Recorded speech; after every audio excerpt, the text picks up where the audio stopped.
Aku masih bisa merasakan panasnya telapak tangan suamiku di pipiku sampai sekarang. Bukan karena sakitnya, tapi karena orang yang seharusnya menjadi tempatku berlindung justru menjadi orang yang membuatku merasa paling tidak berharga. Hari itu aku hanya mencoba membela diriku ketika adik iparku, dia, menuduhku mencuri uang keluarga. Di depan ibu mertua, di depan suamiku, di depan semua orang. Aku mencoba menjelaskan bahwa tuduhan itu tidak benar. Tapi dia menangis sambil berkata bahwa aku memang sudah lama ingin menguasai harta keluarga. Aku masih berharap Arman akan membelaku. Ternyata aku salah. Jangan kurang ajar sama adikku. Tangannya terangkat. Dan dalam 1 detik, tamparan itu mendarat di pipiku. Aku terdiam. Air mataku langsung jatuh. Namun mereka semua tidak tahu. Selama ini aku memang menyimpan sebuah rahasia. Rahasia yang sengaja tidak pernah kuceritakan kepada Arman. Bahkan setelah 7 tahun menjadi istrinya.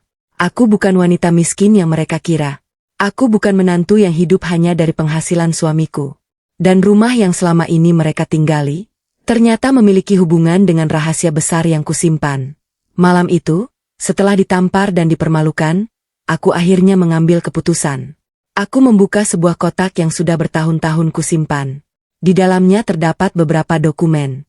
Satu dokumen membuat tanganku gemetar. Karena di sana tercantum nama seseorang yang selama ini paling sering menghina dan merendahkanku.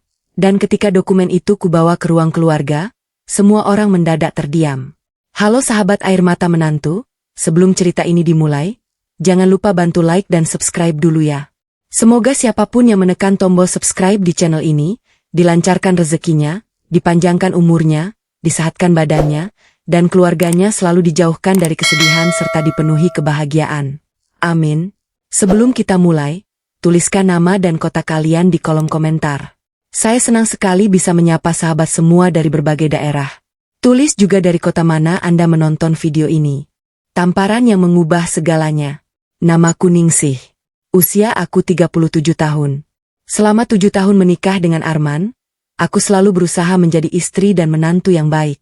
Aku terbiasa bangun sebelum semua orang terjaga. Menyiapkan sarapan, membereskan rumah, lalu berangkat bekerja. Pulang sore atau terkadang malam, aku masih berusaha membantu apapun yang dibutuhkan keluarga. Aku tidak pernah merasa keberatan. Bagiku, keluarga suami adalah keluargaku juga. Tapi hari itu, semua keyakinanku runtuh hanya karena 1 amplop uang. Aku baru saja pulang kerja ketika melihat Bu Marni berdiri di ruang tengah. Wajahnya terlihat tegang. Di sampingnya ada dia, adik iparku, yang sedang menangis. Begitu melihatku, dia langsung menunjuk ke arahku. Ini orangnya, Bu. Aku mengernyit. Orang apa? Bu Marni menatapku tajam. Uang ibu hilang. Aku meletakkan tas. Uang apa, Bu? 5 juta rupiah. Aku langsung terdiam. Terus kenapa saya? Dia menjawab sambil menangis. Aku melihat Mbak Ningsih masuk ke kamar ibu tadi siang. Aku menghela napas. Iya. Aku memang masuk. Ibu menyuruhku mengambil obat.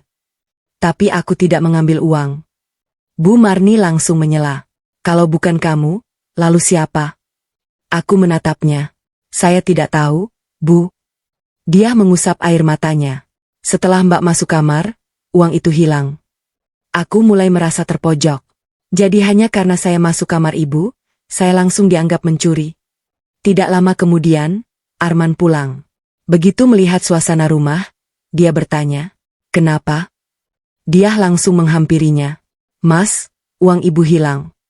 Arman melihat ibunya. "Berapa?" 5 juta. Kemudian tatapannya beralih kepadaku. Aku langsung berkata, "Mas, aku tidak mengambil uang ibu." Arman menghela napas.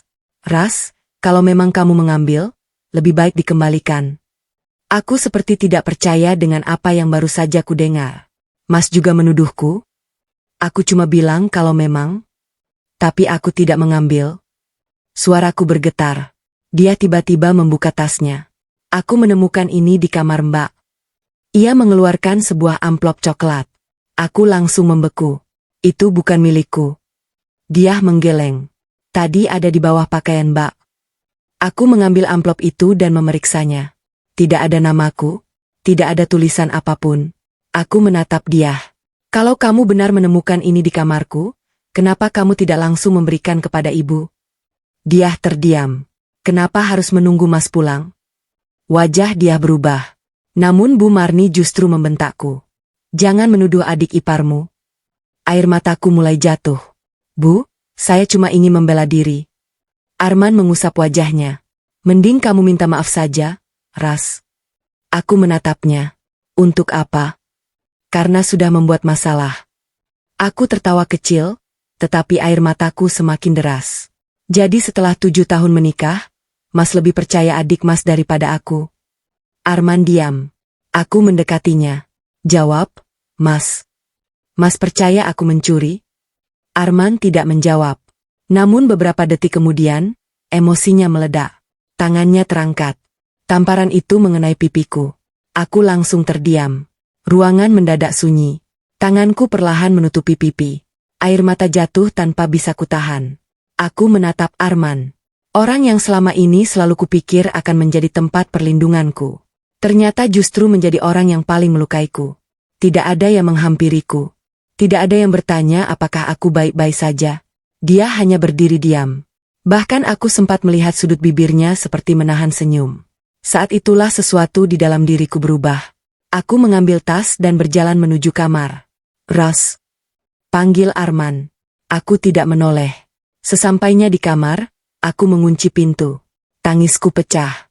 Namun setelah beberapa menit, aku berdiri. Aku membuka lemari paling bawah.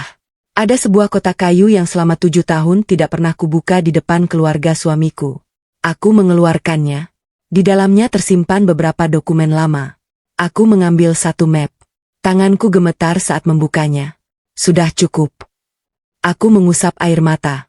Selama ini aku diam bukan karena aku tidak punya bukti. Aku memandangi dokumen itu. Besok pagi, semuanya akan berubah. Karena di dalam dokumen tersebut terdapat bukti yang bisa membongkar kebohongan dia. Dan lebih mengejutkan lagi, nama Bu Marni juga tercantum di sana. Aku menarik napas panjang. Kalau kalian ingin menjadikanku orang jahat, besok kalian akan tahu siapa yang sebenarnya selama ini berbohong. Dokumen yang membuat Bu Marni panik. Pagi itu aku bangun dengan mata sembab. Semalaman aku hampir tidak tidur. Pipi yang ditampar Arman masih terasa nyeri, tetapi luka di hati jauh lebih sakit. Aku berdiri di depan cermin. Sudah cukup, Ningsih.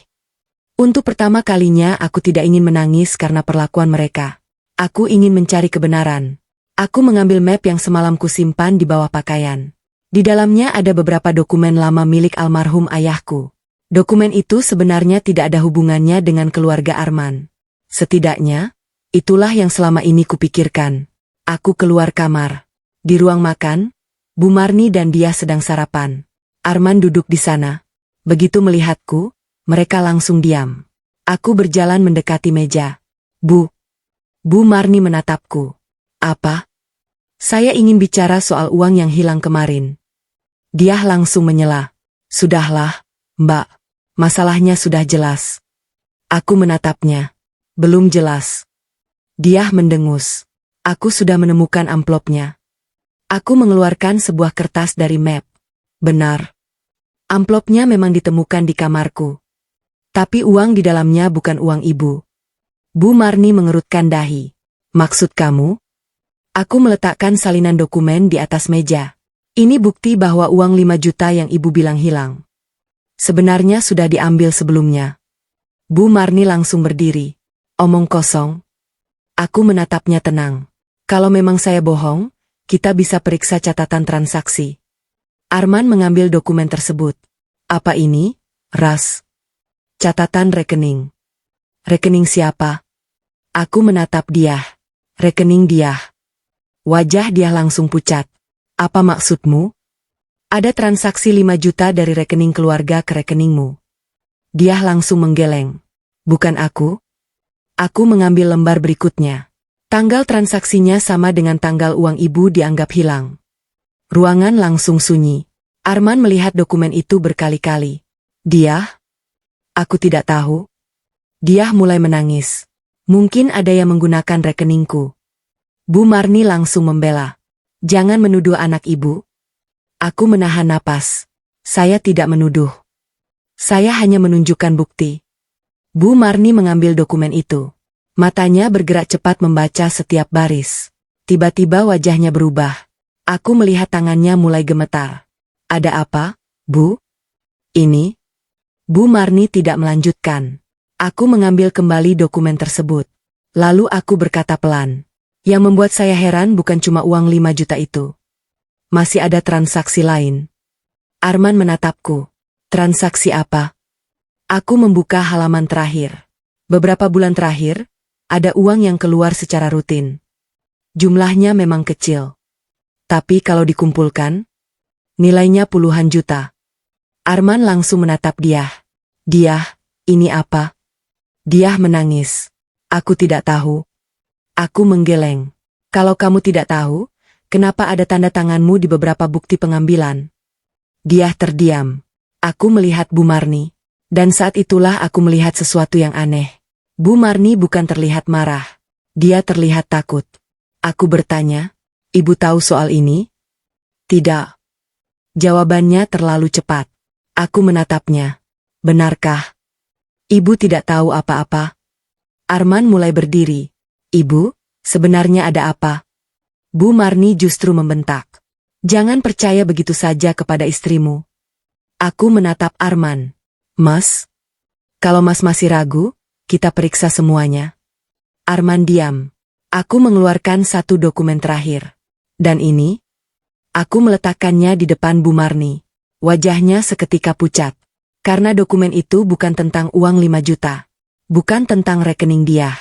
Melainkan tentang sebuah perjanjian lama yang pernah dibuat sebelum aku menikah dengan Arman. Aku melihat tangan Bu Marni gemetar. Siapa yang memberikan ini kepadamu? Aku menjawab, almarhum ayah. Bu Marni langsung duduk. Dia menatap ibunya dengan panik. Arman mengambil dokumen tersebut. Ini tentang apa? Aku belum sempat menjawab. Bu Marni tiba-tiba berkata dengan suara bergetar. Ningsih, tolong jangan buka semuanya. Aku terdiam. Kenapa, Bu? Karena kalau dokumen itu dibuka, Bu Marni menatap Arman. Anakku bisa kehilangan sesuatu yang sangat berharga. Aku mengerutkan dahi. Mas bisa kehilangan apa? Bu Marni menangis. Dan dari ekspresinya, aku sadar, ternyata masalah ini jauh lebih besar daripada uang 5 juta. Karena dokumen yang ada di tanganku berkaitan dengan rumah yang selama ini kami tempati. Rumah yang selama ini kukira milik keluarga. Aku menatap Bu Marni. Kalimatnya membuat pikiranku semakin kacau. Kalau dokumen itu dibuka, anakku bisa kehilangan sesuatu yang sangat berharga. Apa maksudnya? Aku menoleh kepada Arman. Mas, sebenarnya rumah ini milik siapa? Arman terlihat bingung. Maksud kamu? Aku menunjuk dokumen di atas meja. Dokumen ini berkaitan dengan rumah kita. Bu Marni langsung menyela. Jangan teruskan, Ningsih. Aku menatapnya. Kenapa, Bu? Karena ini urusan keluarga. Aku tersenyum pahit. Selama 7 tahun saya tinggal di rumah ini. Saya ikut membayar listrik. Saya ikut membayar cicilan. Saya juga membantu kebutuhan ibu. Kalau ternyata ada sesuatu yang disembunyikan dari saya, bukankah saya berhak tahu? Bu Marni terdiam. Arman mengambil dokumen itu. Ia membacanya perlahan. Semakin lama, wajahnya semakin berubah. Ras. Apa? Ini benar? Aku mengangguk. Aku juga baru mengetahuinya beberapa waktu lalu. Arman menatap ibunya. Bu, kenapa ada nama ayah di sini? Bu Marni tidak menjawab. Bu. Suara Arman mulai meninggi. Apa maksud dokumen ini? Bu Marni akhirnya duduk. Air matanya mulai mengalir. Dulu, rumah ini hampir bukan milik kita. Aku mengernyit. Maksudnya? Rumah ini dibeli oleh ayah Arman. Lalu, sebagian uangnya berasal dari pinjaman. Aku menatap dokumen itu. Dan pinjaman itu belum lunas. Bu Marni mengangguk. Aku menarik napas panjang. Kalau begitu kenapa selama ini ibu bilang rumah ini milik keluarga? Bu Marni menunduk. Karena ibu takut. Takut apa? Takut rumah ini diambil. Aku terdiam. Arman menatap ibunya. Kenapa ibu tidak pernah cerita kepadaku? Bu Marni menangis. Karena ibu pikir masalahnya sudah selesai. Aku membuka halaman berikutnya. Tapi belum selesai. Ada satu bagian yang membuatku langsung berhenti membaca. Di sana tertulis bahwa rumah tersebut pernah dijadikan jaminan. Dan orang yang menjadi penjamin adalah ayahku. Aku menatap Arman. Mas, kenapa ayah saya menjadi penjamin rumah ini? Arman menggeleng. Aku tidak tahu. Bu Marni langsung berdiri. Jangan bahas lagi. Aku menatapnya. Bu, ayah saya sudah meninggal. Kalau beliau menjadi penjamin, pasti ada alasan. Bu Marni menangis. Ningsih, ibu minta kamu jangan mencari tahu. Aku semakin curiga. Justru karena ibu meminta saya berhenti, saya semakin yakin ada sesuatu. Siang itu aku pergi menemui Pak Harto. Aku ingin bertanya langsung. Begitu sampai, beliau terlihat terkejut melihatku. Ningsih, saya ingin bertanya tentang rumah yang ditempati Arman dan Bu Marni. Wajah Pak Harto langsung berubah. Apa yang kamu tahu? Saya menemukan dokumen. Pak Harto menghela napas. Dari siapa? Almarhum ayah. Beliau terdiam cukup lama. Kemudian berkata, seharusnya dokumen itu tidak sampai ke tanganmu. Aku menatapnya. Kenapa? Karena ayahmu sengaja menyimpannya. Untuk apa? Pak Harto menundukkan kepala. Untuk melindungimu. Aku terdiam. Melindungi saya dari siapa? Pak Harto tidak menjawab. Aku semakin mendesak. Pak, saya sudah ditampar suami saya karena dituduh mencuri. Saya sudah dipermalukan di depan keluarga. Saya berhak mengetahui kebenarannya.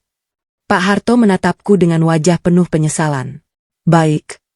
Kalau begitu kamu harus tahu semuanya. Ia mengambil sebuah map lama.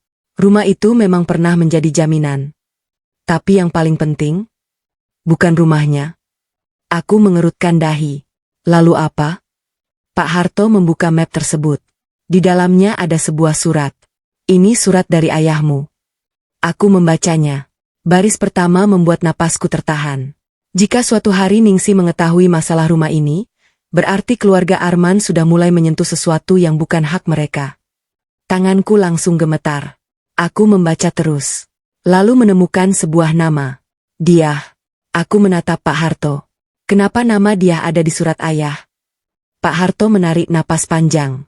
Karena ayahmu pernah mengetahui sesuatu tentang dia sebelum kamu menikah dengan Arman. Aku membeku. Mengetahui apa? Pak Harto menatapku. Bahwa Diah. Belum sempat ia melanjutkan, ponselku berdering. Nomor tidak dikenal. Aku mengangkatnya. Suara perempuan terdengar pelan. Ningsih, kalau kamu masih ingin rumah tanggamu selamat, jangan percaya kepada Pak Harto. Telepon langsung terputus. Aku menatap layar. Pak Harto menatapku. Dan untuk pertama kalinya aku sadar. Mungkin orang yang sedang berusaha menghancurkan rumah tanggaku bukan hanya Diah. Ada seseorang yang bergerak diam-diam dari belakang. Dan orang itu tahu persis apa yang sedang kulakukan. Suamiku mulai membela adiknya, tapi aku menemukan kejanggalan. Aku masih memegang ponsel setelah telepon misterius itu terputus.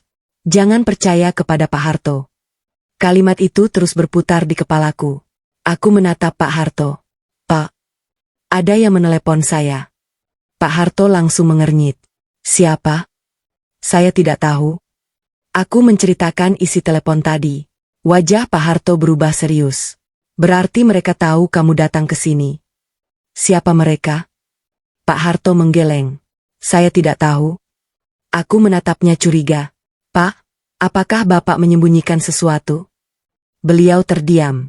Kemudian berkata, ada banyak hal yang belum bisa saya ceritakan. Kenapa?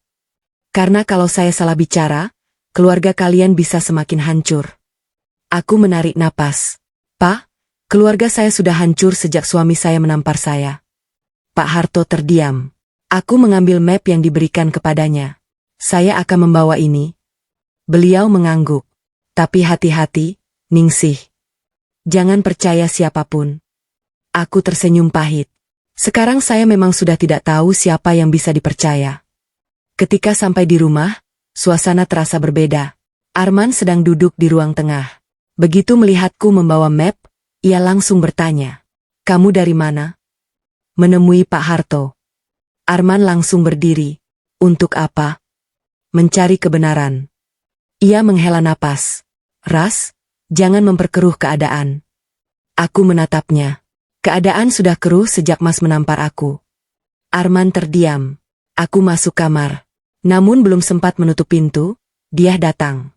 Mbak. Aku menoleh. Apa? Kamu jangan ikut campur urusan keluarga kami. Aku tertawa kecil. Urusan keluarga kalian? Iya. Kalau begitu kenapa namaku ada di dalam masalah ini? Dia terdiam. Aku mendekat. Kenapa kamu takut aku mencari tahu? Aku tidak takut. Kalau begitu kenapa kamu menyuruhku berhenti? Dia menggeleng. Aku cuma tidak mau rumah tangga Mbak hancur. Aku menatapnya tajam. Rumah tanggaku hampir hancur karena kamu. Dia mulai menangis. Mbak selalu menyalahkanku. Karena setiap masalah selalu berawal darimu. Dia tiba-tiba berkata, kalau aku bilang aku tidak mengambil uang ibu, kamu percaya? Aku terdiam. Terus siapa yang mengambil? Dia tidak menjawab. Aku menunggu. Akhirnya dia berkata pelan, aku tidak bisa bicara. Kenapa? Karena aku takut. Aku mengerutkan dahi. Takut kepada siapa? Dia hanya menggeleng. Lalu pergi. Malam itu aku membuka map dari Pak Harto. Ada beberapa lembar dokumen lama. Aku membacanya satu persatu. Sampai akhirnya aku menemukan sesuatu yang membuatku terkejut. Ada bukti transfer dari rekening keluarga Arman ke sebuah rekening atas nama dia. Jumlahnya bukan 5 juta. Ada beberapa transaksi. Totalnya hampir 30 juta rupiah. Aku langsung teringat tuduhan dia. Jadi, mungkin uang yang hilang itu bukan satu-satunya masalah. Aku memotret dokumen tersebut. Tiba-tiba pintu kamar terbuka. Arman berdiri di sana. Kamu lihat apa? Aku menutup map. Dokumen. Arman mendekat. Kasih aku. Aku menggeleng. Kenapa? Karena saya belum selesai membacanya. Arman mulai kesal. Ningsih, aku suamimu. Dan saya istrimu. Seharusnya kita saling percaya. Aku menatapnya. Masih ingat siapa yang menampar saya kemarin? Arman terdiam. Aku melanjutkan. Kepercayaan saya kepada Mas tidak hilang karena dokumen ini. Kepercayaan saya hilang ketika Mas memilih percaya kepada orang lain sebelum mendengarkan saya. Arman menundukkan kepala. Aku minta maaf. Aku tidak menjawab. Beberapa menit kemudian Arman keluar. Aku kembali membuka map. Ada satu lembar yang terlipat di bagian paling belakang. Aku membukanya. Ternyata itu bukan dokumen rumah, melainkan fotokopi sebuah surat pernyataan. Nama dia tercantum di sana. Dan di bawahnya ada tanda tangan. Aku membaca isinya perlahan. Dia ternyata pernah membuat pernyataan bahwa dia tidak memiliki hak atas rumah keluarga. Tapi ada satu catatan tambahan.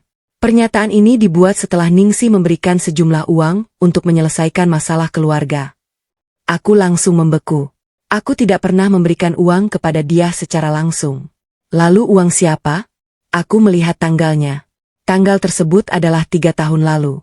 Saat itu aku memang pernah memberikan sejumlah uang kepada Arman untuk membantu kebutuhan keluarga. Berarti, uang yang kukira digunakan untuk melunasi kebutuhan rumah ternyata mungkin digunakan untuk urusan lain. Aku menutup mulut. Tiba-tiba ponselku berbunyi. Pesan masuk dari nomor yang sama.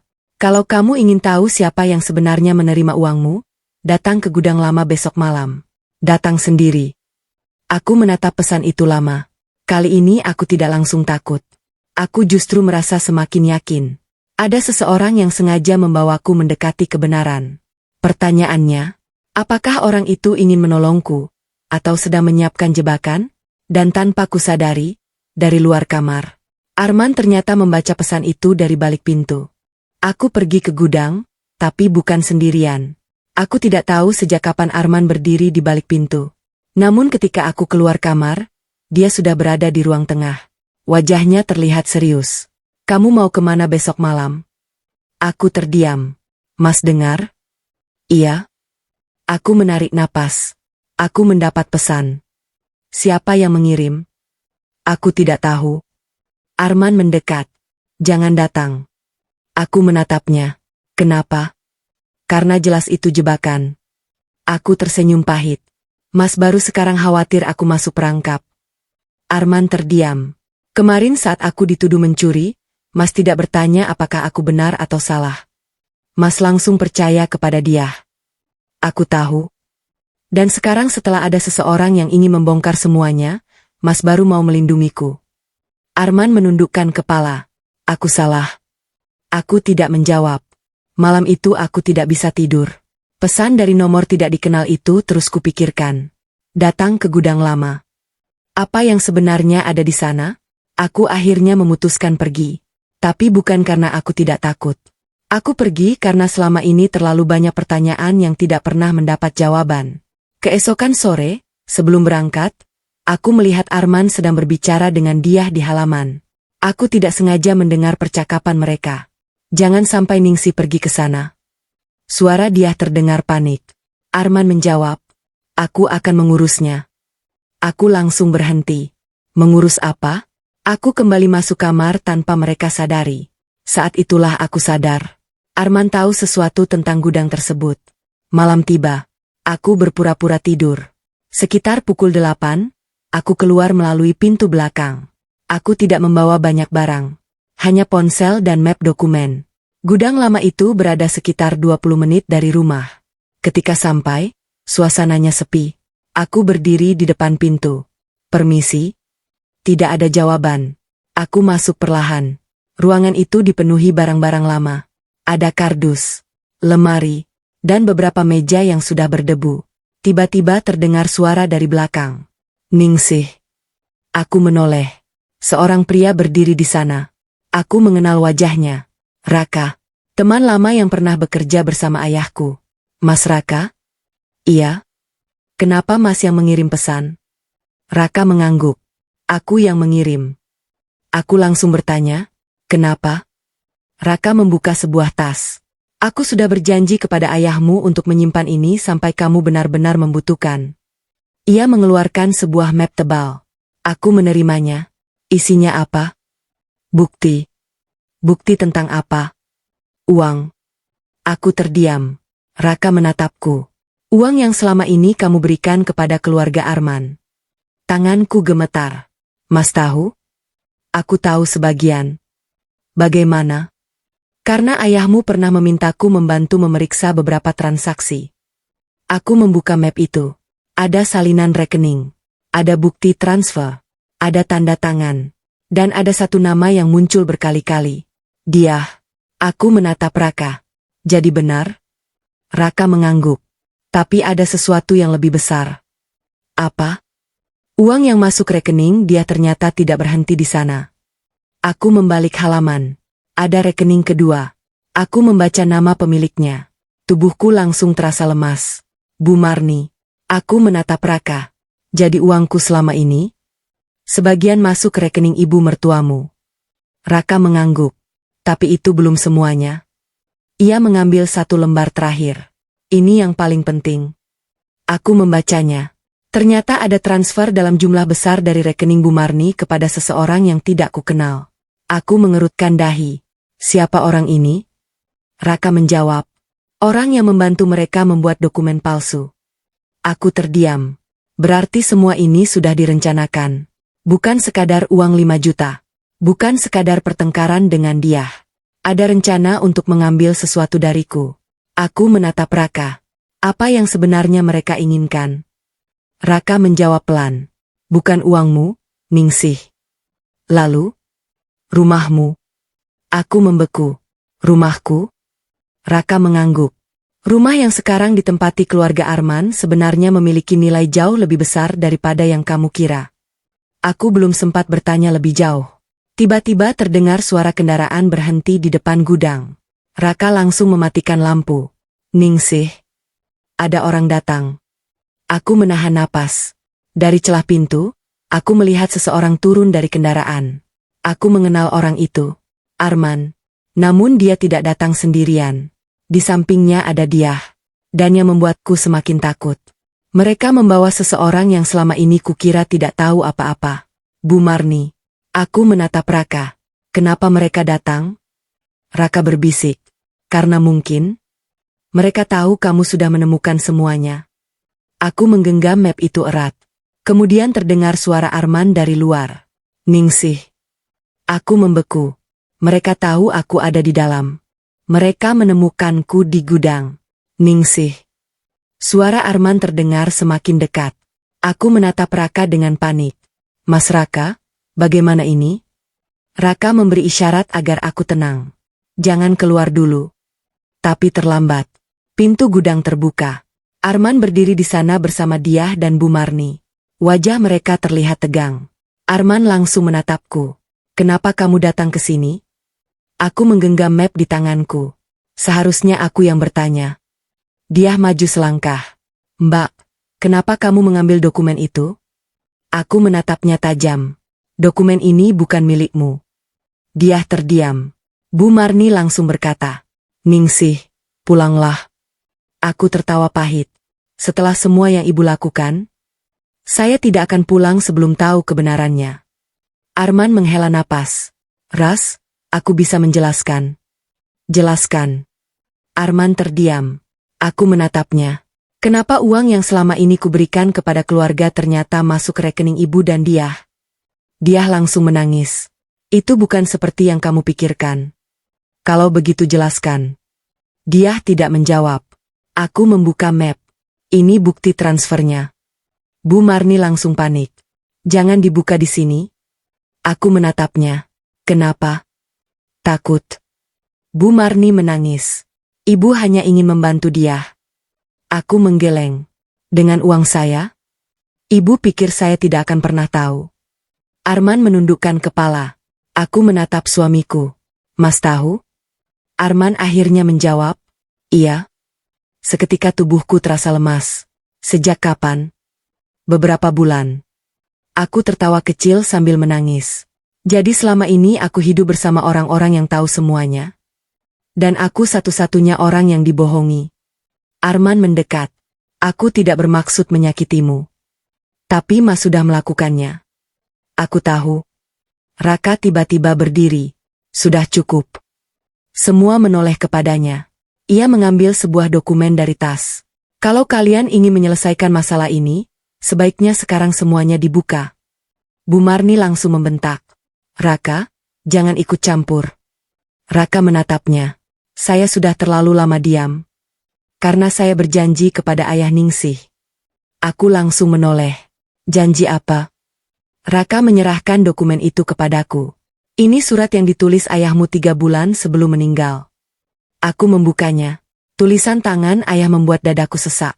Ningsih, jika suatu hari kamu menemukan dokumen ini, jangan percaya siapapun yang mengatakan rumah itu milik keluarga suamimu. Aku membaca lebih lanjut. Rumah tersebut memiliki hak kepemilikan yang berbeda dari yang selama ini mereka ceritakan. Aku mengangkat kepala. Mas? Arman menatapku. Apa maksudnya? Aku menunjukkan surat itu. Rumah ini bukan seperti yang selama ini kita kira. Bu Marni langsung menangis. Jangan lanjutkan. Aku menatapnya. Kenapa, Bu? Karena kalau kamu tahu semuanya, ibu bisa kehilangan rumah. Aku menggeleng. Justru itu yang harus ibu dengar. Aku membuka halaman berikutnya. Ada sebuah nama. Nama yang membuatku terdiam. Namaku sendiri. Ternyata ayah sudah memindahkan sebagian hak atas rumah tersebut kepadaku jauh sebelum aku menikah. Aku menatap Arman. Mas, rumah ini? Secara hukum, sebagian besar haknya ada atas namaku. Arman langsung pucat. Dia mundur beberapa langkah. Bu Marni menangis semakin keras. Jadi selama ini? Iya, Bu. Selama ini ibu tinggal di rumah yang haknya justru berada di tanganku. Namun Raka belum selesai. Ia mengeluarkan satu dokumen terakhir. Masih ada satu hal. Aku menatapnya. Apa? Dokumen ini menunjukkan siapa yang mencoba mengubah kepemilikan rumah. Aku mengambilnya. Nama yang tercantum membuatku tidak bisa berkata-kata. Diah. Aku menatap adik iparku. Diah? Kenapa? Diah menangis. Aku tidak punya pilihan. Siapa yang menyuruhmu? Diah terdiam. Arman menatap adiknya. Diah, jawab. Diah akhirnya menutup wajah. Ibu? Bu Marni langsung berteriak. Jangan. Tapi semuanya sudah terlambat. Dia menangis. Ibu yang menyuruhku. Ruangan langsung sunyi. Aku menatap Bu Marni. Ternyata benar. Namun dia kemudian mengatakan sesuatu yang membuatku jauh lebih terkejut. Dan bukan hanya ibu. Aku mengerutkan dahi. Siapa lagi? Dia menatap Arman. Aku ikut menoleh kepada suamiku. Dia berkata pelan. Mas Arman juga tahu rencana itu sejak awal. Aku menatap suamiku. Arman tidak membantah. Dan saat itulah aku sadar. Orang yang selama ini kupikir hanya suami yang lemah ternyata telah menyembunyikan jauh lebih banyak hal dariku. Ternyata Arman sudah tahu sejak awal. Aku menatap Arman. Untuk beberapa detik, aku berharap dia hanya sedang berbohong karena terpojok. Mas, benarkah yang dia katakan? Arman menundukkan kepala. Aku menunggu jawabannya. Mas tahu tentang rencana mengambil rumah ini? Ia tetap diam. Jawab aku. Akhirnya Arman mengangguk pelan. Iya. Air mataku langsung jatuh. Bukan karena terkejut. Tapi karena ternyata firasat burukku benar. Selama ini aku selalu membela Arman ketika keluarganya menuduhnya tidak mampu menjadi suami yang tegas. Aku selalu berkata dalam hati bahwa Arman hanya lemah. Ternyata bukan hanya lemah. Dia juga menyembunyikan sesuatu dariku. Sejak kapan? Arman menarik napas. Sejak sekitar setahun lalu. Aku tertawa kecil. Setahun? Iya. Berarti selama 1 tahun Mas membiarkan keluargamu mencari cara untuk mengambil rumah yang sebagian haknya milikku. Aku tidak pernah berniat mengambilnya. Tapi Mas tahu. Arman menunduk. Itu saja sudah cukup. Bu Marni tiba-tiba menangis. Ningsih, dengarkan dulu. Aku menatapnya. Ibu memang salah. Tapi ibu melakukan itu karena keluarga sedang terdesak. Terdesak bukan alasan untuk mengambil sesuatu yang bukan hak ibu. Bu Marni mengusap air mata. Ibu takut kehilangan rumah. Aku menjawab pelan. Kalau ibu takut kehilangan rumah, kenapa justru saya yang harus dikorbankan? Tidak ada jawaban. Dia menangis di sudut ruangan. Aku menatapnya. Kenapa kamu menuduhku mencuri? Dia terdiam. Kamu tahu aku tidak mengambil uang itu? Iya. Jadi kenapa? Dia menundukkan kepala. Ibu bilang kalau kamu terlihat sebagai orang yang tidak bisa dipercaya, Mas Arman akan lebih mudah membujukmu menyerahkan dokumen rumah. Aku memejamkan mata. Jadi tuduhan 5 juta itu memang sengaja dibuat. Tamparan Arman pun terjadi karena kebohongan yang mereka susun. Aku menatap suamiku. Mas percaya tuduhan itu? Aku? Mas percaya aku mencuri karena mereka ingin membuatku terlihat buruk. Arman menangis. Aku bingung. Bingung? Aku menggeleng. Mas tidak bingung? Mas hanya memilih keluargamu daripada aku.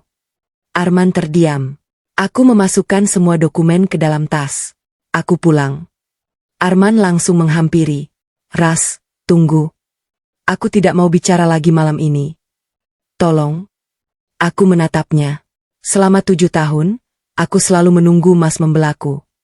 Ketika ibu menghina aku menunggu. Ketika dia menyalahkanku, aku menunggu. Ketika Mas menamparku, aku mengusap pipiku. Aku masih menunggu Mas sadar. Air mata Arman jatuh. Maaf. Aku menggeleng. Maaf tidak bisa menghapus apa yang terjadi. Aku berjalan menuju pintu. Namun sebelum keluar, Raka memanggilku. Ningsih. Aku menoleh. Ada 1 dokumen lagi. Ia mengeluarkan sebuah amplop putih. Ini baru boleh kamu buka setelah kamu mengetahui keterlibatan Arman. Aku menerimanya. Kenapa? Karena ayahmu sudah menduga Arman akan berada dalam posisi seperti ini. Tanganku langsung gemetar. Aku membuka amplop tersebut. Di dalamnya ada surat pendek. Tulisan ayah membuat air mataku kembali jatuh. Nak, jika suatu hari suamimu ikut meminta rumah itu, jangan langsung membencinya. Cari tahu siapa yang menekannya. Aku terdiam. Ternyata ayah bahkan tidak ingin aku membenci Arman. Aku membaca kalimat berikutnya. Karena ayah pernah mengetahui bahwa ada seseorang yang memiliki pengaruh besar terhadap keluarga itu. Orang tersebut bisa membuat mereka melakukan apa saja. Aku mengerutkan dahi. Siapa? Aku membaca baris terakhir. Namanya pernah muncul dalam dokumen bisnis ayah. Jika kamu menemukan nama itu, kamu akan memahami mengapa keluarga Arman begitu takut kehilangan rumah tersebut. Aku membalik surat. Ada satu nama yang ditulis ayah dengan tinta merah. Aku langsung membeku. Nama itu bukan Bu Marni, bukan dia, bukan Arman, bahkan bukan Pak Harto. Nama itu adalah nama seorang pengusaha yang pernah bekerja sama dengan ayah. Dan di bawah nama tersebut tertulis, orang inilah yang sebenarnya menginginkan rumah itu. Aku menatap Raka. Mas, siapa orang ini? Raka menatapku serius. Kalau nama itu benar-benar muncul lagi sekarang, berarti masalah kalian bukan lagi sekadar masalah keluarga. Aku menelan ludah. Lalu masalah apa? Raka menjawab pelan. Ada seseorang yang sedang berusaha menggunakan keluargamu untuk mengambil aset yang nilainya jauh lebih besar daripada rumah itu. Aku terdiam. Selama ini aku mengira mereka hanya ingin rumahku. Ternyata rumah itu mungkin hanyalah bagian kecil dari sesuatu yang jauh lebih besar. Dan tanpa kusadari, Arman ternyata sudah menerima telepon dari orang tersebut sejak beberapa bulan lalu. Ternyata rumah itu bukan tujuan akhir mereka. Aku pulang malam itu dengan kepala penuh pertanyaan. Nama yang ditulis ayah di surat itu terus terbayang. Bram Wijaya. Aku pernah mendengar nama itu dari ayah. Seorang pengusaha yang dulu pernah menjadi rekan bisnisnya. Tapi aku tidak pernah menyangka nama tersebut akan berhubungan dengan keluargaku. Sesampainya di rumah, aku langsung membuka laptop. Aku mencari dokumen lama milik ayah yang masih kusimpan. Satu persatu kubuka. Dan ternyata, nama Bram memang muncul berkali-kali. Aku membaca beberapa catatan transaksi. Ada pembelian tanah. Ada kerja sama usaha. Ada perjanjian. Sampai akhirnya aku menemukan satu dokumen yang membuatku menahan napas. Tanah tempat rumah keluarga Arman berdiri ternyata berada di kawasan yang nilainya meningkat sangat tinggi. Bukan hanya karena rumahnya, tetapi karena ada rencana pembangunan besar di sekitar kawasan tersebut. Aku mulai memahami sesuatu.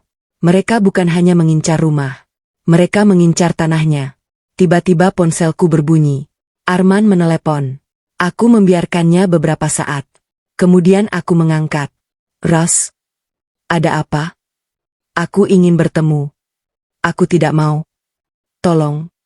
Mas, setelah semua yang terjadi, aku butuh waktu. Aku tahu. Tapi ada sesuatu yang harus kamu ketahui. Aku terdiam. Apa? Arman menarik napas panjang. Orang yang disebut dalam surat ayahmu. Bram. Aku langsung berdiri. Mas tahu? Iya. Sejak kapan? Sejak dulu. Aku mengepalkan tangan. Kenapa Mas tidak pernah cerita? Karena aku takut. Takut apa? Dia pernah menghubungiku. Aku terdiam. Untuk apa? Arman menjawab pelan. Dia menawarkan uang. Dadaku terasa sesak. Berapa? Arman menyebut sebuah jumlah. Aku langsung terdiam. Jumlah itu sangat besar. Dia meminta Mas melakukan apa? Arman tidak menjawab. Mas.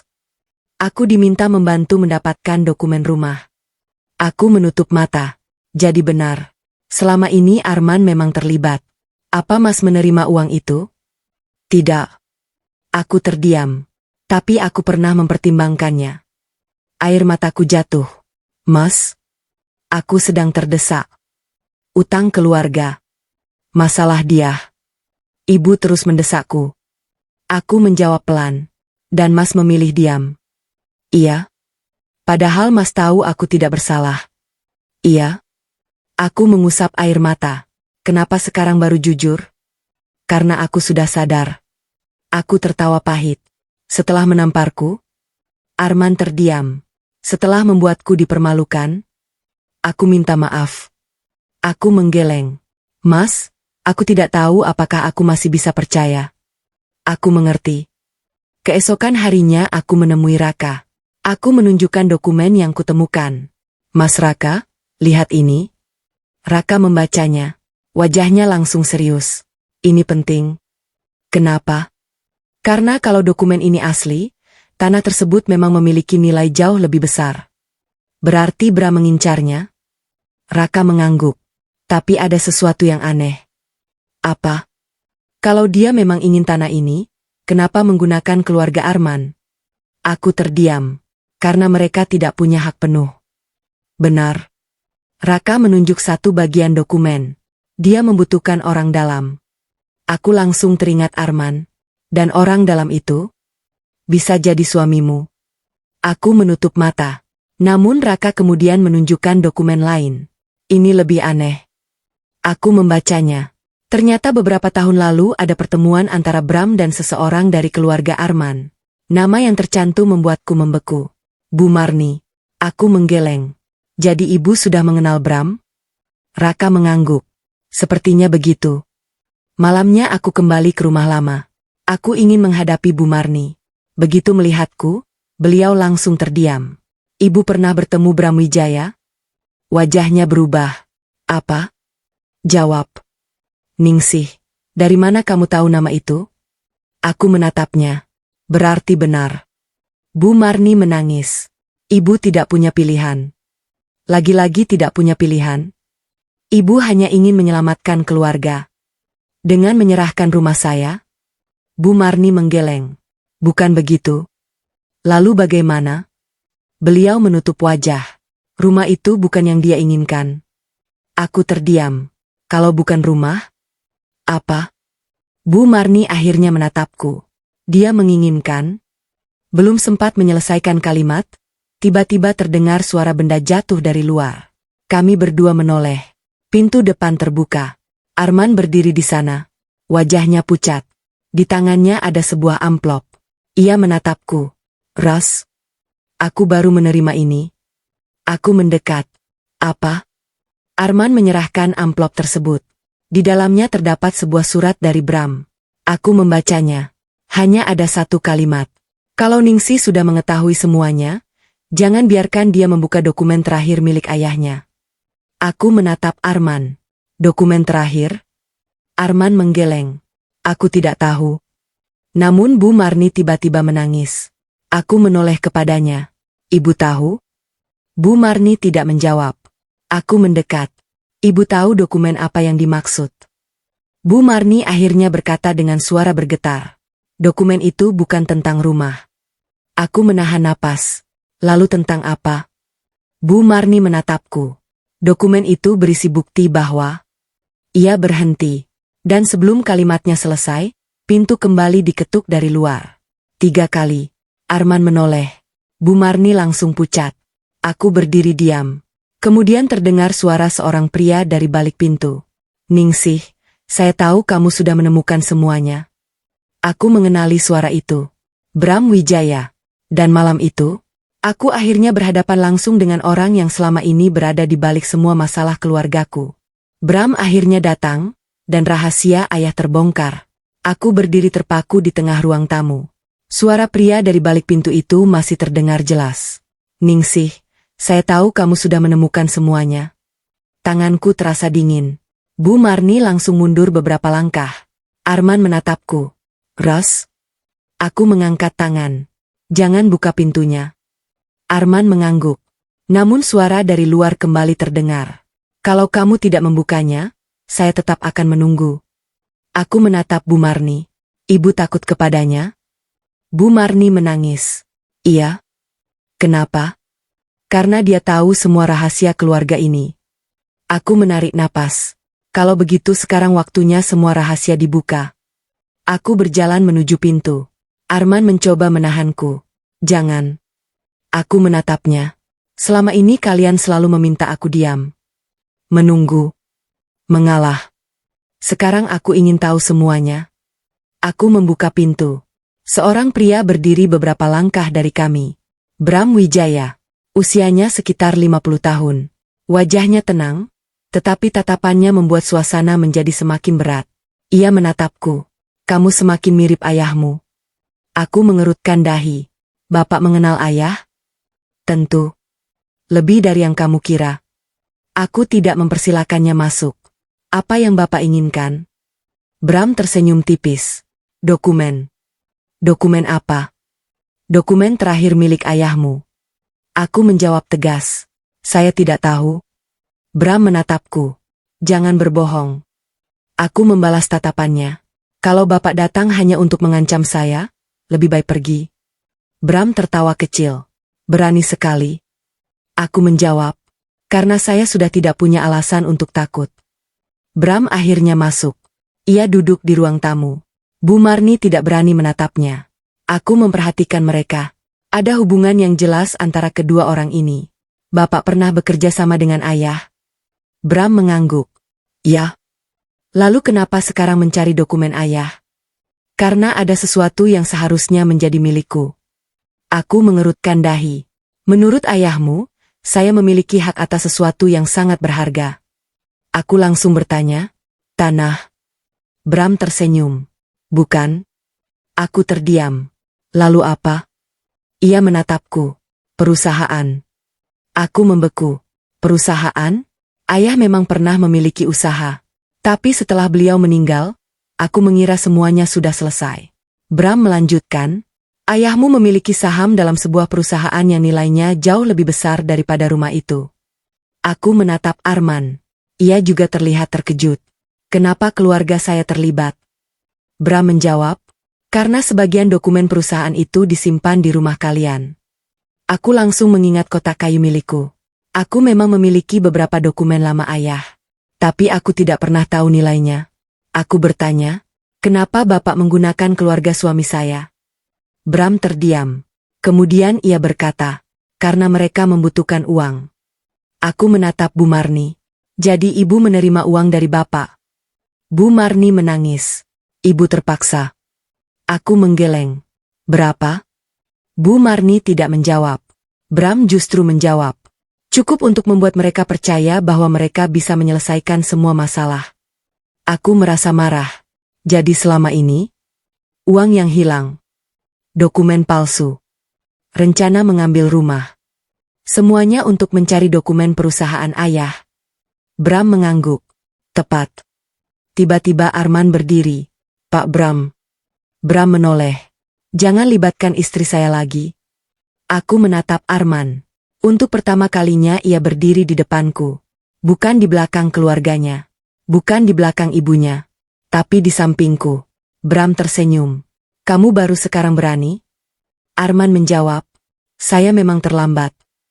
Tapi saya tidak akan membiarkan Ningsih disakiti lagi. Bram berdiri. Kalau begitu kamu akan menyesal. Aku langsung berkata. Jangan mengancam suami saya. Bram menatapku. Kalau kamu menyerahkan dokumen itu, semua selesai. Apa yang terjadi kalau saya tidak menyerahkan? Senyumnya menghilang. Masalah keluarga kalian akan menjadi urusan hukum. Aku menjawab, silakan. Bram terlihat terkejut. Aku melanjutkan, karena saya juga punya bukti. Aku mengeluarkan ponsel. Semua transaksi sudah saya salin. Percakapan. Dokumen. Bukti transfer. Semuanya. Wajah Bram berubah. Aku tersenyum tipis. Saya bukan lagi Ningsih yang kemarin ditampar dan hanya bisa menangis. Bram akhirnya pergi.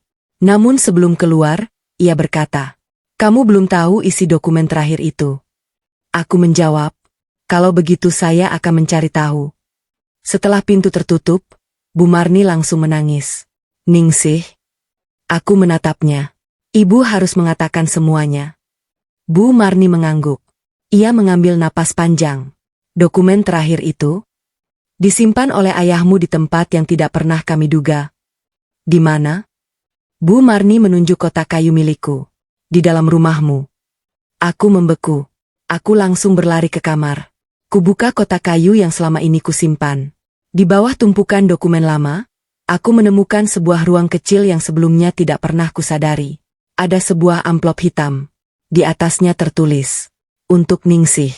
Buka setelah kamu mengetahui siapa yang mengincar perusahaan ayah. Tanganku gemetar. Aku membuka amplop itu. Di dalamnya terdapat satu dokumen. Aku membacanya perlahan. Lalu seluruh tubuhku terasa lemas. Karena ternyata, aku bukan hanya ahli waris rumah itu. Aku adalah pemegang saham utama perusahaan ayah. Dan yang lebih mengejutkan lagi, Bram tidak pernah memiliki hak atas perusahaan tersebut. Ia selama ini berusaha mengambilnya dengan menggunakan keluargaku. Aku menatap Arman. Mas? Arman mendekat. Apa? Aku menyerahkan dokumen itu. Selama ini mereka bukan mengincar rumah. Mereka mengincar sesuatu yang jauh lebih besar. Arman membaca dokumen itu. Wajahnya langsung berubah. Dan untuk pertama kalinya, aku melihat Bu Marni benar-benar ketakutan. Mereka baru sadar siapa aku sebenarnya. Aku masih memegang dokumen itu. Tanganku gemetar. Bukan karena takut.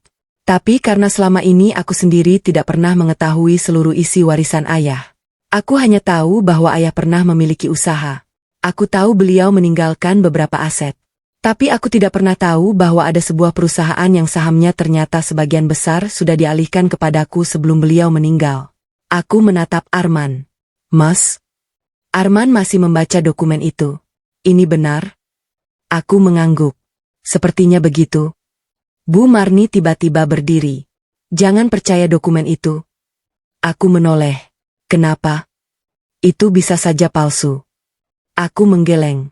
Dokumen ini disahkan secara resmi. Bu Marni langsung terdiam. Aku menatapnya. Ibu sebenarnya sudah tahu? Ia mulai menangis. Ibu hanya? Jangan bilang ibu tidak tahu. Aku mengambil dokumen lain. Nama ibu ada di sini.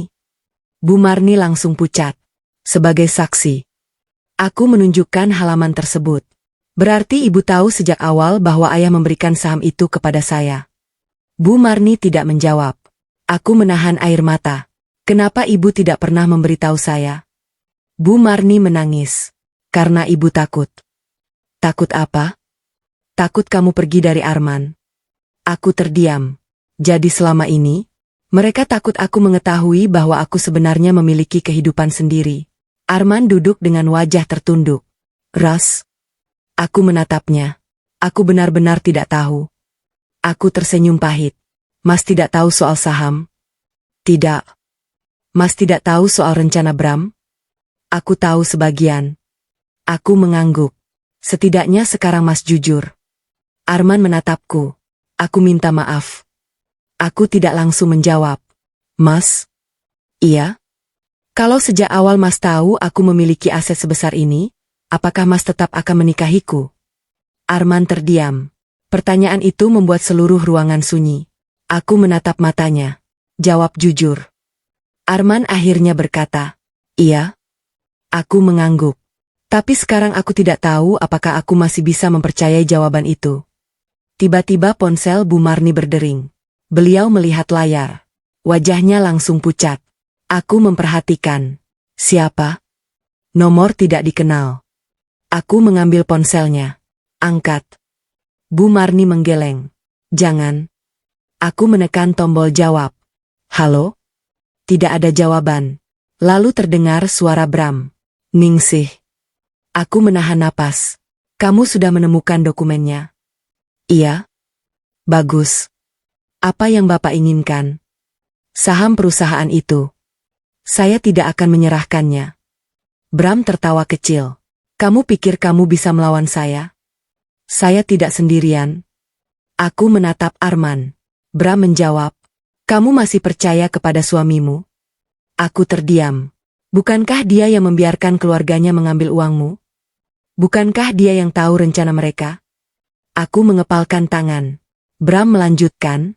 Kamu bahkan tidak tahu bahwa Arman pernah menandatangani sebuah perjanjian dengan saya.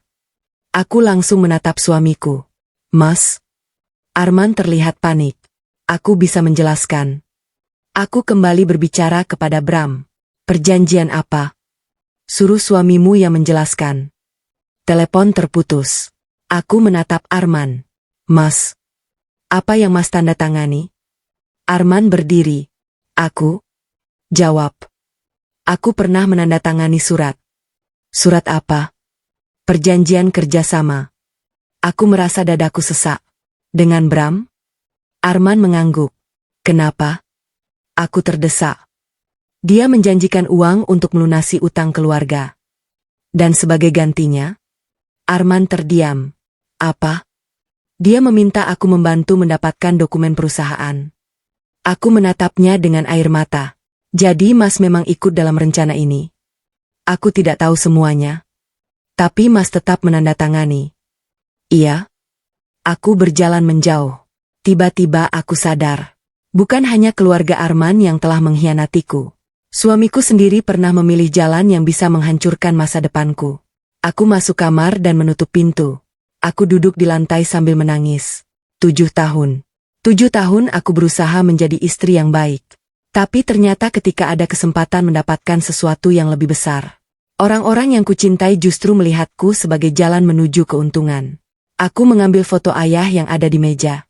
Yah, apa ayah sudah tahu semua ini? Aku menangis. Namun tiba-tiba aku teringat satu kalimat dari surat ayah. Jangan menyerahkan seluruh hidupmu kepada siapapun. Aku menghapus air mata. Aku berdiri. Kali ini aku tidak ingin hanya bertahan. Aku ingin menyelesaikan semuanya. Keesokan harinya aku menemui seorang notaris yang namanya tercantum dalam dokumen ayah. Aku membawa semua bukti. Setelah memeriksa dokumen, beliau mengatakan sesuatu yang membuatku terdiam. Nona Ningsih, ada satu dokumen yang belum Anda lihat. Dokumen apa? Surat pengalihan saham terakhir. Siapa penerimanya? Notaris itu menatapku. Nama penerimanya? Bukan Anda. Aku mengerutkan dahi. Lalu siapa? Ia menunjukkan dokumen tersebut. Aku membaca nama yang tercantum. Arman. Aku langsung membeku. Ternyata sebelum meninggal, ayah memang memberikan sebagian saham kepadaku. Tapi ada satu bagian yang diberikan kepada Arman. Dan alasan ayah melakukan itu akan membuatku mempertanyakan semua yang selama ini ku ketahui tentang pernikahanku. Ternyata ayah memberikan saham kepada Arman bukan tanpa alasan. Aku menatap dokumen itu berulang kali. Nama yang tercantum di sana benar-benar membuatku sulit bernapas. Arman, suamiku. Orang yang beberapa hari lalu menamparku karena mempercayai tuduhan dia. Ternyata ayah pernah memberikan sebagian saham perusahaan kepadanya. Aku menatap notaris di depanku. Pak, kenapa ayah melakukan ini? Notaris itu menghela napas. Karena sebelum meninggal, ayah Anda sudah memikirkan masa depan keluarga. Aku menggeleng. Tapi kenapa harus Arman? Karena ada syarat. Syarat apa? Notaris membuka dokumen lain. Pak Hadi, ayah Anda, memberikan saham tersebut kepada Arman dengan ketentuan tertentu. Aku membaca bagian yang ditunjuk. Saham itu hanya bisa menjadi milik penuh Arman jika ia tetap menjaga dan melindungi Anda sebagai istrinya. Aku langsung terdiam. Air mataku perlahan jatuh. Jadi ayah bukan memberikan saham itu karena percaya Arman akan mengambil keuntungan. Ayah justru memberikan saham itu sebagai bentuk kepercayaan.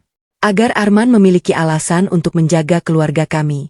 Namun, Arman justru melakukan sebaliknya. Aku pulang dengan membawa salinan dokumen. Arman sedang duduk di ruang tengah. Begitu melihatku, ia berdiri. Ros. Aku meletakkan dokumen di atas meja. Mas tahu tentang ini? Arman melihatnya. Wajahnya langsung berubah. Kamu sudah tahu? Iya. Kenapa Mas tidak pernah cerita?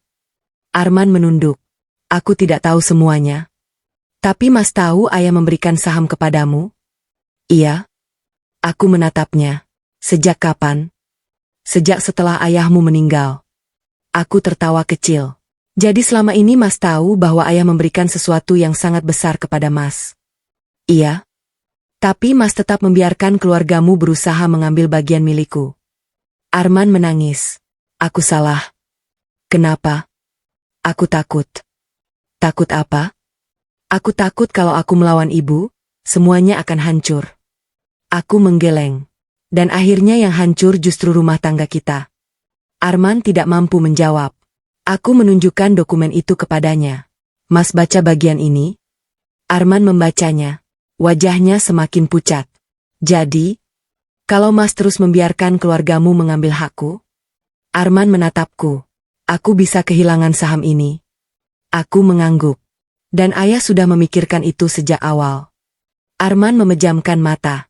Berarti ayahmu memang tahu. Tahu apa? Bahwa suatu hari keluargaku mungkin akan mencoba mengambil semuanya. Aku terdiam. Tiba-tiba aku merasa sedih. Ayah ternyata sudah melihat sesuatu yang tidak pernah kulihat. Malam itu aku meminta Arman memanggil Bu Marni dan dia. Aku ingin semuanya selesai. Mereka duduk di ruang tengah. Aku meletakkan semua dokumen di atas meja. Ibu. Bu Marni menatapku. Saya sudah tahu semuanya. Dia mulai menangis. Aku melanjutkan. Saya tahu soal uang. Saya tahu soal dokumen palsu. Saya tahu soal rencana mengambil rumah. Dan sekarang saya tahu soal saham. Bu Marni menutup wajahnya. Ibu minta maaf. Aku menggeleng.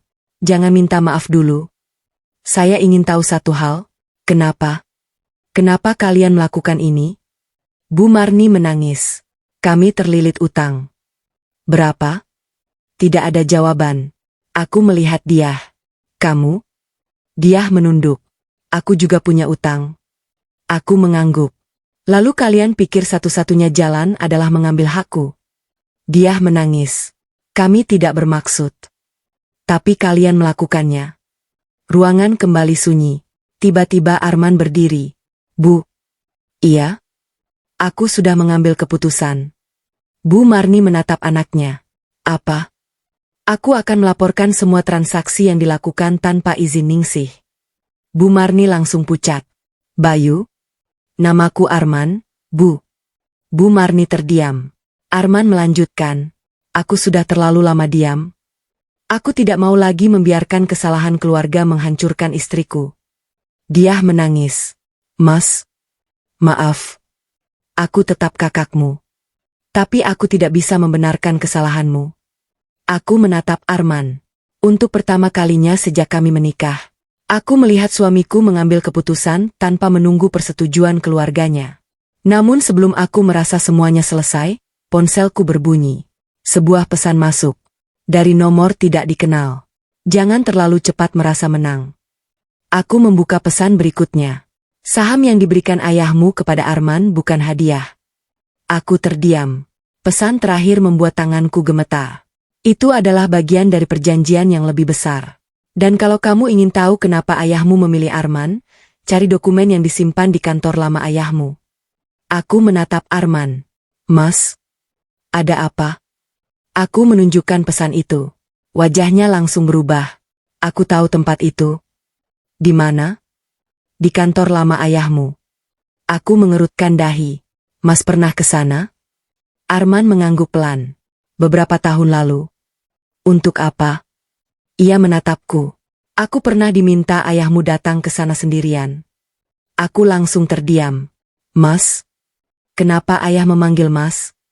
Arman menarik napas panjang. Ayahmu memberikan sesuatu kepadaku. Apa?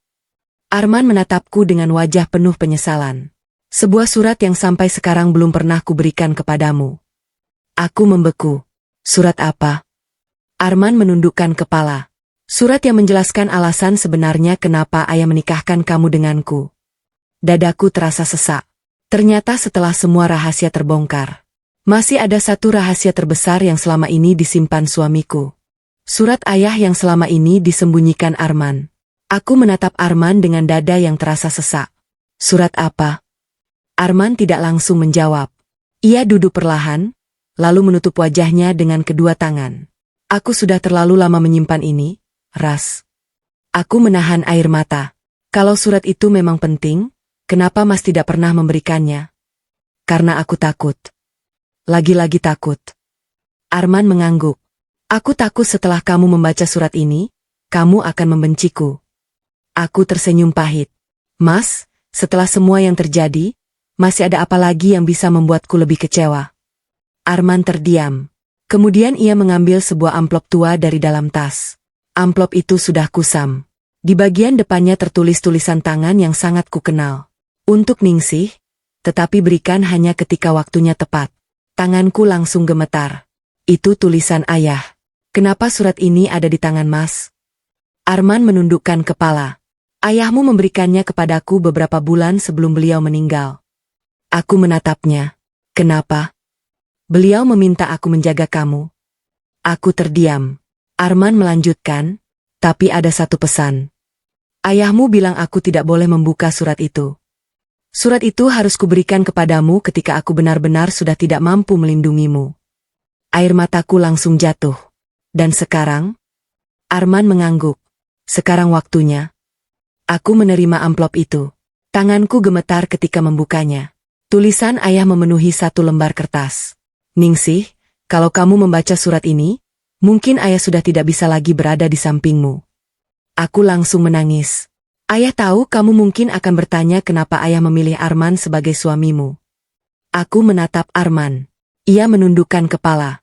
Aku membaca lanjutannya. Bukan karena keluarga Arman kaya. Bukan karena mereka punya rumah. Dan bukan karena ayah ingin menggabungkan dua keluarga. Air mataku semakin deras.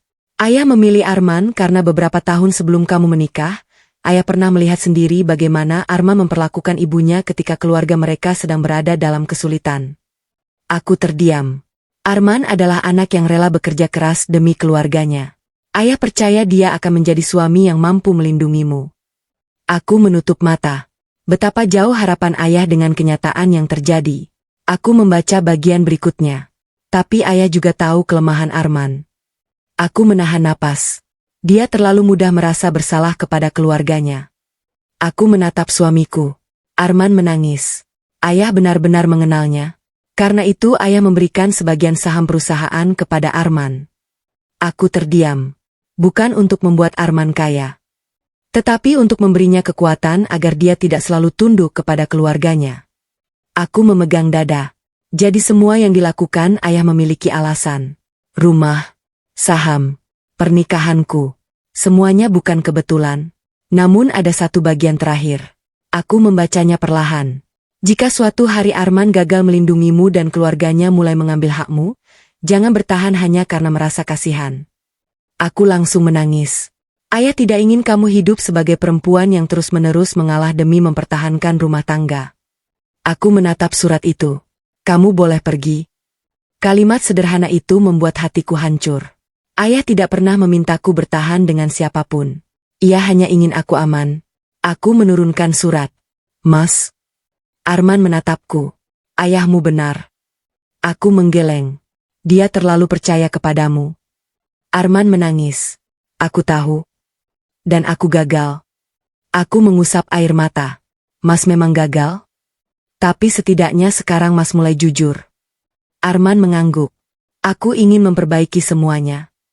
Aku diam. Aku tidak meminta kamu langsung memaafkan. Aku hanya ingin kesempatan untuk membuktikan bahwa aku bisa berubah. Aku tidak menjawab. Karena aku sendiri belum tahu apa yang kurasakan. Tiba-tiba terdengar suara pintu dibuka. Pak Harto masuk dengan wajah panik. Ningsih. Aku berdiri. Ada apa, Pak? Jangan pergi ke kantor lama ayahmu. Aku mengernyit. Kenapa? Karena Bram sudah lebih dulu datang ke sana. Aku langsung membeku. Bagaimana Bapak tahu? Pak Harto menunjukkan ponselnya. Ada sebuah foto. Foto kantor lama ayah. Di depannya ada mobil Bram.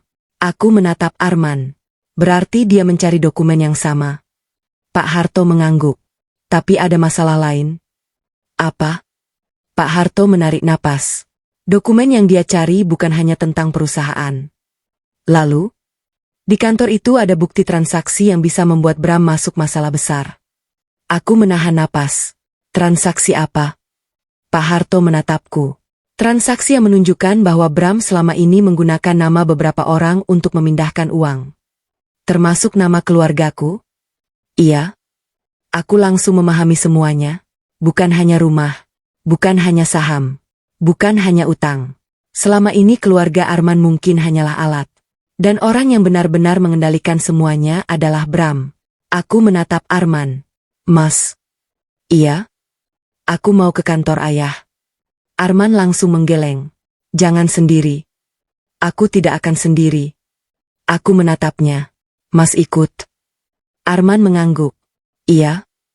Untuk pertama kalinya aku tidak menolak. Bukan karena aku sudah memaafkannya. Tapi karena mungkin ini kesempatan terakhir baginya untuk membuktikan bahwa dia benar-benar ingin melindungiku. Kami bersiap pergi. Namun sebelum keluar, ponselku menerima satu pesan. Kalau kamu datang ke kantor lama itu, semua bukti akan dibakar.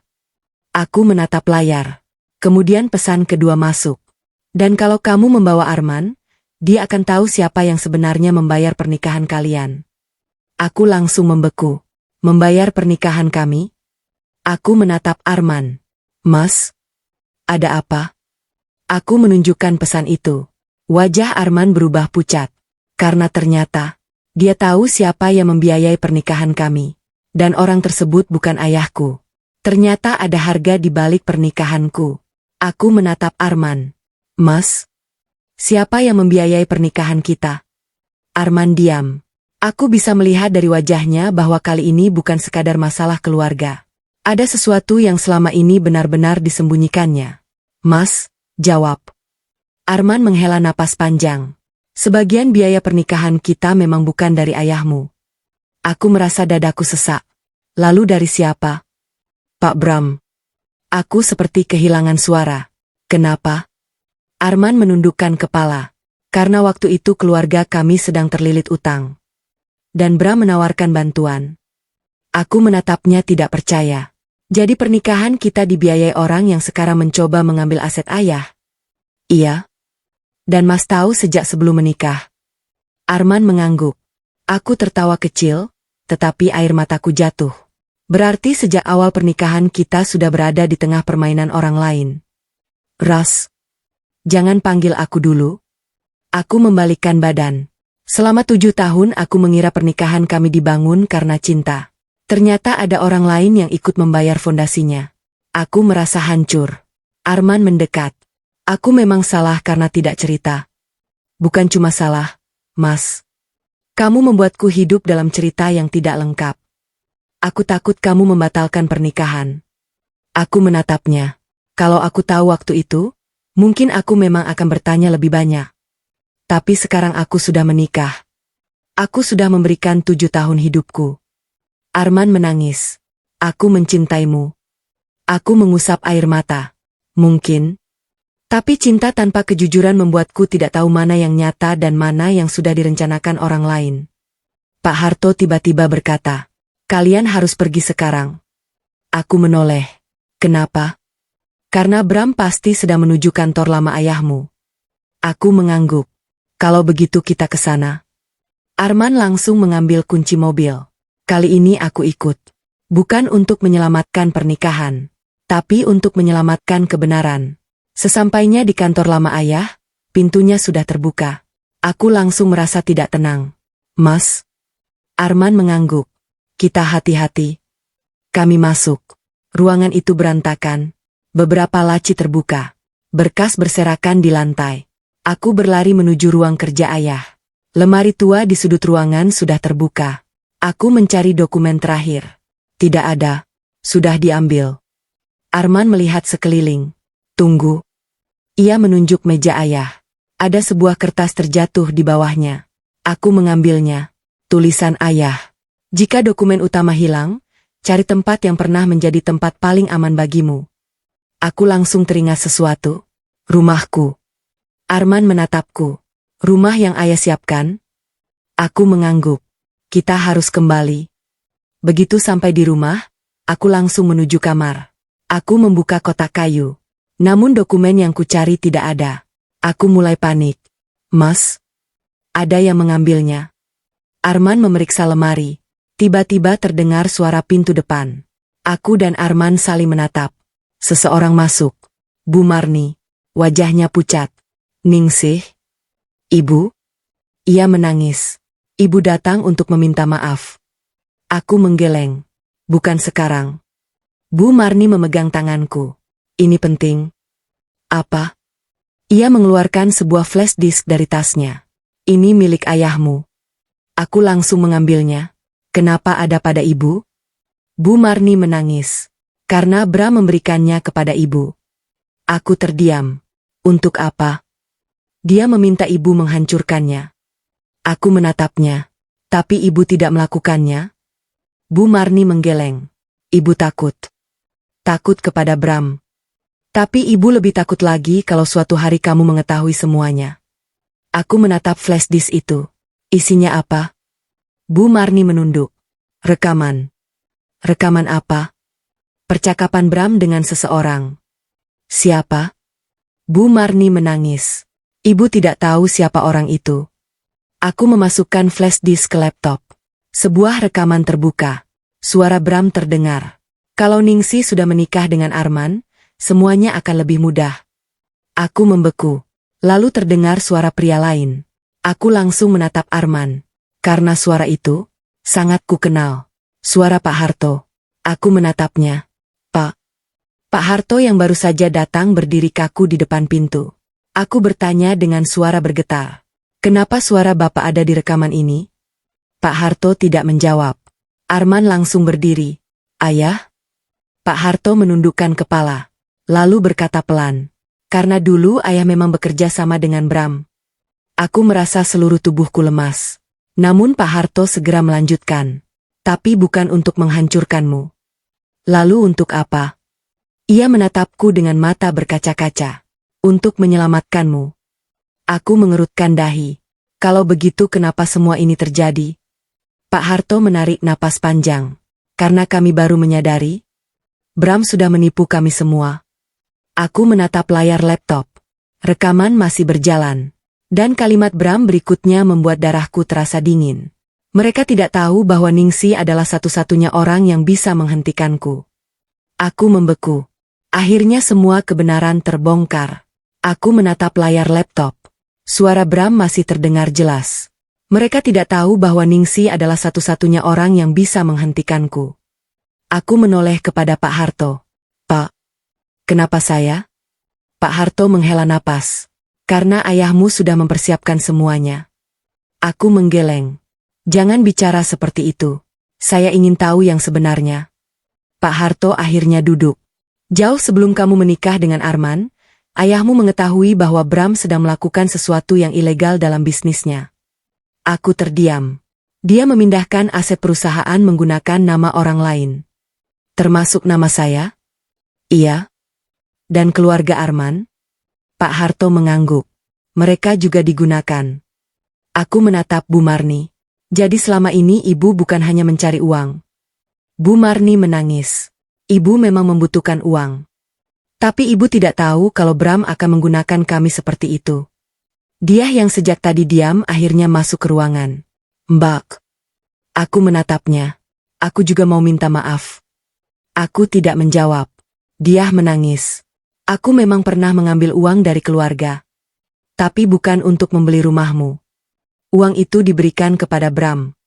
Aku terkejut. Untuk apa? Dia mengancam akan membongkar utangku. Aku menghela napas. Jadi selama ini semua orang punya ketakutan masing-masing. Tapi rasa takut mereka telah membuatku menjadi korban. Aku kembali menatap Arman. Mas. Iya? Apa Mas tahu soal semua ini sejak awal? Arman menggeleng. Aku tahu Bram membantu keluarga kami. Tapi aku tidak tahu tujuan sebenarnya. Kenapa Mas tidak pernah cerita? Karena aku malu. Aku menatapnya. Mas malu? Iya. Aku takut kamu melihat keluargaku sebagai keluarga yang penuh masalah. Aku tersenyum pahit. Mas justru membuatku mengetahuinya dengan cara paling menyakitkan. Arman menangis. Aku tahu. Aku menarik napas panjang. Mas? Iya? Aku tidak bisa menghapus tamparan itu dari ingatanku. Arman menunduk. Aku tidak meminta kamu melupakannya.